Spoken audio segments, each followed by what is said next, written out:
Nah ini kami menghimbau pada seluruh masyarakat pengguna jasa penyeberangan STP tetap ikuti arahan dari petugas. Gitu. Kadang-kadang kan mereka euforianya tinggi, pengen cepat-cepat masuk kapal, kemudian berebut dan lain sebagainya. Nah kita berharap pada saat puncak di H-3, jadi pada ini tanggal 28 ya malam tadi ya, itu masuk puncak dan 29 ini kemungkinan prediksi kami sudah mulai melandai. Tetapi memang ada kenaikan dari tahun sebelumnya. Kalau tahun sebelumnya itu kita hitung dari H-10 sampai dengan H-3 itu perbandingannya adalah 2025 sekarang itu naik 4% jumlah pemudiknya, pengguna kendaraan roda 4. Pak, kemarin dan hari ini para pemudik itu mengantri sampai berjam-jam. Sebenarnya ada kendala apa sih? Apakah kemarin sempat cuaca buruk atau ada masalah di bongkar muat? Karena kan targetnya katanya 1 jam bongkar muat, kemarin tuh ada sempat lebih dari 1 jam. Ya, jadi begini, kita memang menggunakan skema ini untuk masyarakat yang mereka masuk ke dalam pelabuhan ketika arus di darat itu sudah mulai padat dan penuh, seperti misalnya kemarin dan hari ini. Itu kemudian akan kita masukkan ke dalam kantong parkir di Indah Kiat.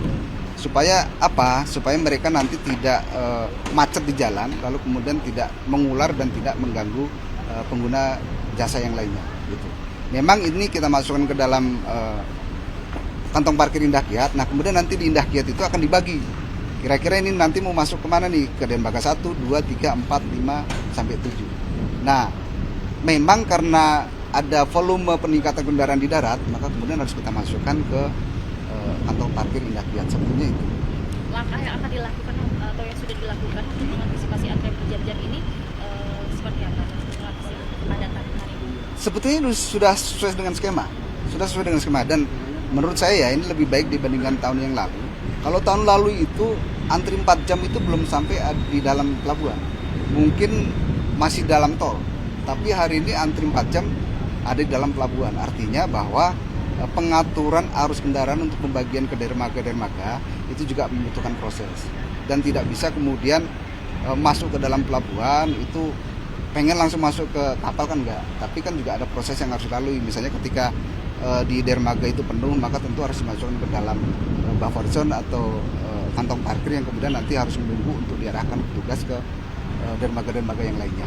Pak, yang kami temukan juga di lapangan, ternyata banyak penumpang yang belum tahu bahwa harus membeli tiket secara online, sehingga mereka akhirnya kemudian itu juga salah satu faktor yang menghambat. Nah ini bagaimana? Gini, sebetulnya untuk untuk sosialisasi tiket online itu, ini kan kita sudah lakukan dari tahun 2020 sebetulnya. Memang perlu kita lakukan masif, dan memang perilaku masyarakat kita itu adalah mereka akan membeli tiket itu ketika sudah mendekati pelabuhan. Kenapa? Karena memang bagi mereka itu belum ada kepastian nih ketika mereka jalan mau ke pelabuhan nanti macet apa segala macam gitu. Padahal kita sudah sampaikan bahwa tidak ada nanti pemberlakuan tiket hangus dan sebagainya. Gitu. Kita bahkan melakukan tiket 24 jam masih bisa dipakai meskipun itu sudah lewat dari jadwal penyeberangannya. Sama dengan kemarin tuh Pak, kemarin penumpang pejalan kaki itu sempat rusuh Pak di siang di loket itu karena kapal datangnya lama, tiket mereka sudah hampir hangus masanya, dan mereka tidak tersosialisasi dengan baik bahwa tiketnya tidak ada pemberlakuan masa tiket hangus. Itu bagaimana Pak? Kita sudah sosialisasikan. Memang ya mungkin informasinya belum bisa menyeluruh ya, tapi bagi kami adalah ini koreksi bagi kita. Tentunya nanti ke depan kita akan lakukan perbaikan, dan saya justru optimis kalau ini berhasil skema pelayanan lebaran ini, maka nanti tahun depan mungkin akan kita lanjutkan, meminta kepada pemerintah untuk menetapkan skema ini menjadi skema tetap untuk pelayanan lebaran yang akan datang. Pak Heru, tadi pagi ada insiden penumpang terjebak ke laut, apa yang terjadi sih Pak sebenarnya Pak? Nah ini kami menghimbau pada seluruh masyarakat pengguna jasa penyeberangan STP tetap ikuti arahan dari petugas. Gitu. Kadang-kadang kan mereka euforianya tinggi, pengen cepat-cepat masuk kapal, kemudian berebut dan lain sebagainya. Nah kita berharap pada seluruh masyarakat pengguna jasa STP itu tetap mengikuti arahan dari petugas, termasuk bukan hanya yang mau masuk kapal, termasuk yang mereka menggunakan kendaraan itu juga harus mengikuti arahan dari petugas. Kan kita semuanya pengen mudik ini berjalan lancar, aman, dan nyaman kan gitu. Apakah ada aspek dari keselamatan fasilitas atau seperti yang lain? Tentu, karena keselamatan ini kan jadi prioritas bagi kita semuanya. Apalagi kita adalah pelayanan jasa kan, sehingga keselamatan itu harus menjadi prioritas bagi kita semua.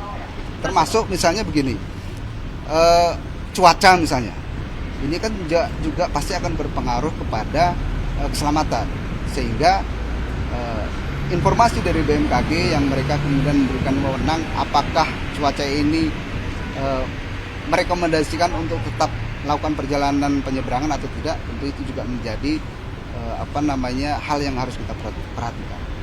Boleh Mas kalian diupdate mungkin untuk cuaca pada 2 hari ini kan sepertinya berbeda dengan hari-hari kemarin. Kemarin juga ada peringatan bahwa hari ini pasang maksimum. Nah ini seperti apa nanti skemanya Pak kalau ada peringatan dan lain sebagainya? Ya, kami akan terus berkoordinasi dengan BMKG tentunya, KSOP juga tentunya, karena KSOP ini kan mereka yang mengeluarkan izin berlayar bagi kapal-kapal. Sementara yang memberikan peringatan untuk apakah cuaca ini aman untuk tetap dilakukan perjalanan penyeberangan ini dari BMKG. Nah, kalau BMKG kemudian memberikan peringatan bahaya, maka tentu kita juga tidak akan memaksakan diri untuk melayani masyarakat untuk menyeberang.